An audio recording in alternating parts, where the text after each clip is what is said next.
શાળા પ્રવેશોત્સવ અને કન્યા કેળવણી મહોત્સવ 2024ના બીજા દિવસે મુન્દ્રા તાલુકાની દેશલપર માધ્યમિક શાળા ખાતે જિલ્લા વિકાસ અધિકારી શ્રી S.K.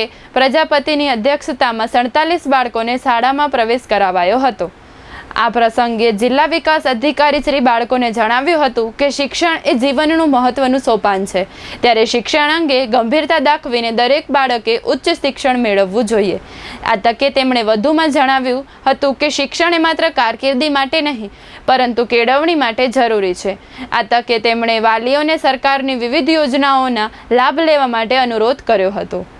આ પ્રસંગે જિલ્લા પંચાયતના શિક્ષણ સમિતિના ચેરમેન શ્રી વિરમભાઈ ગઢવીએ વાલીઓને સરકારી શાળામાં સારામાં સારું શિક્ષણ આપવામાં આવતું હોવાથી ખાનગી શાળાઓમાં મોહ ન રાખીને સરકારી શાળામાં લાભ લેવાનો અનુરોધ કર્યો હતો।